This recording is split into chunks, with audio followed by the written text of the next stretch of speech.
History tells us the United States was born in revolution, but what if the birth was stillborn? It's October 1781. At Yorktown the tides turn, but not for the rebels. British reinforcements, aided by loyalist militias and a naval victory in the Chesapeake, crush Washington's forces. The rebellion ends, not in victory, but in surrender. The colonies remain British, but what comes next reshapes the world forever.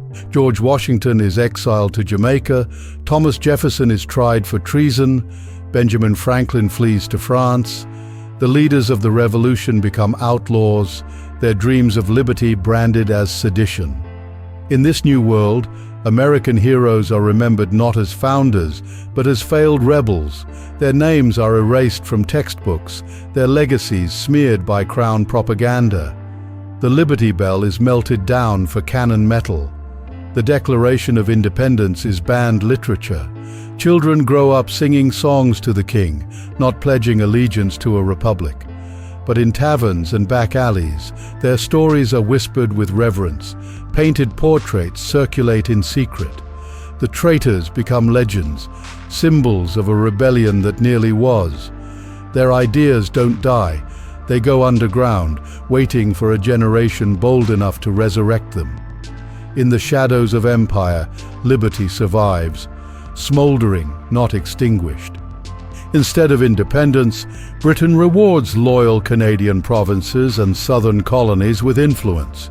Quebec becomes the 14th colony in a reorganized British America. The continent is stitched together by redcoats and taxes, a vast dominion under the Crown's iron grip. Loyalist elites fill the halls of power, while former revolutionaries are barred from voting or owning land. The new colonial capital is built in Philadelphia, not as a seat of liberty, but as a fortress of order. French-speaking Quebecois gain political clout, forming a powerful bloc in the colonial legislature. Southern plantations grow richer under royal trade protections. The divide between classes and cultures deepens.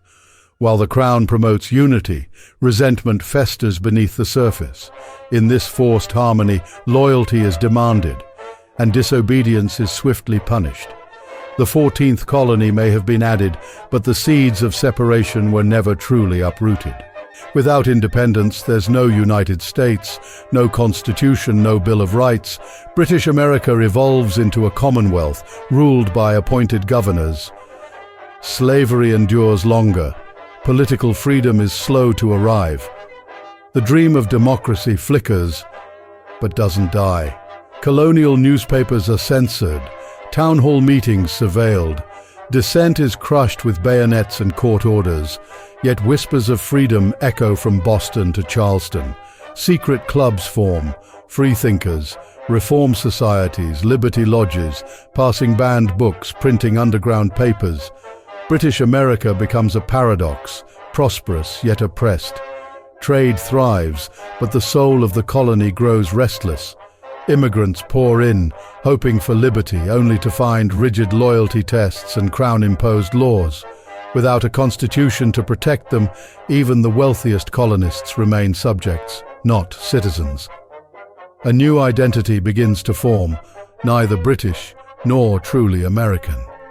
Something in between, something ready to break. With American resources firmly under British control, the empire surges into the Industrial Revolution. Coal, cotton, and labor power the factories of Liverpool and Boston alike. British America becomes the jewel of the empire, richer but restive. Railroads stretch from Halifax to New Orleans. British-built telegraph lines connect the colonies with London in seconds. Cities grow, but so do slums, strikes, and labor uprisings. Colonial workers demand rights, better pay, and local representation. But Parliament, thousands of miles away, ignores their pleas. A working-class movement emerges, one that doesn't ask, but demands. The gap between aristocracy and labor widens. In London, the empire celebrates its wealth. In Boston and Baltimore, the people count the cost. A colony industrialized is still a colony, And machines, like empires, cannot run forever without fuel or fire. By the mid-1800s, a new generation stirs. Inspired by revolutions in Europe, colonists once again whisper the word freedom. Underground movements form. A second rebellion brews. But this time it's not about taxes, it's about identity. Colonial-born Britons begin to see themselves as Americans, not just subjects. Pamphlets circulate, quoting Locke and Rousseau.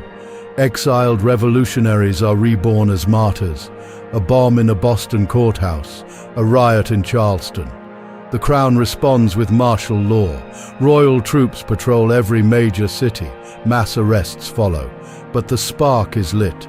Colleges become breeding grounds for rebellion. Songs of freedom echo through underground pubs and mountain cabins. A new flag, stitched in secret, shows 13 stars and one burning torch. The colonies are quiet, but they are no longer loyal. The second storm is coming. Without independence, there's no U.S. Civil War. Slavery is gradually abolished through parliamentary reform, not bloodshed. The South remains an agrarian stronghold under British trade, but the wounds of race and inequality fester under a different flag. Abolitionists are elected to Parliament from New York and Virginia. Freedmen gain rights slowly, their progress controlled by distant lawmakers in Westminster. No Gettysburg, no Lincoln, just decades of slow, bureaucratic change. But Britain's top-down abolition leaves deep resentment in the South. Local resistance groups attack freed communities. Segregation becomes embedded, not by law, but by silence. Britain claims moral victory, but offers little reconstruction. The plantation class survives in new forms, hiding behind trade and land reforms. A war was avoided, but justice was not achieved. In 1914, British America fights alongside the Crown. There's no isolationism, only duty. Millions of Americans die under the Union Jack. In World War II, they storm beaches not for a president, but for a king. New York becomes a shipbuilding hub. Los Angeles trains RAF pilots. British-American soldiers fight in North Africa, Normandy and Burma, but the cost is heavy. The colonies suffer staggering losses. After the war, veterans return to a society still run by foreign elites. They fought for freedom abroad and returned to subjugation at home. A post-war independence movement begins to form, led by battle-hardened soldiers who now demand what their fathers never received: sovereignty. Victory in Europe doesn't end the war, it just changes the battlefield. There is no American superpower. The Cold War becomes a tripolar struggle: the British Empire, the Soviet Union, and a rising China. Washington, D.C. is a colonial capital. London and Moscow divide the world, while British America becomes both watchdog and battleground. British intelligence agencies dominate the Western Hemisphere. The CIA never exists. No moon landing, but Empire-funded space missions launch from Canadian soil. Nuclear weapons are tested in the deserts of Arizona, but under British command. Culture becomes a front line. London pop stars, not Elvis, dominate the airwaves. British America is modern, advanced, but not free. Dissidents organize online, and in the digital fog of war, one message keeps returning: why do we fight for others' freedom, but not our own? In this world there is no land of the free, but rebellion never dies. In the 21st century, British America faces mass protests, digital resistance, and a new cry for independence. The red, white, and blue never flew. But the spirit of 1776 still burns beneath the surface. Hackers leak government documents. Colonial flags fly at rallies.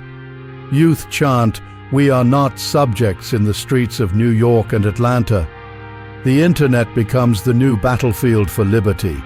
London tries to silence dissent with surveillance, firewalls, and cyber raids.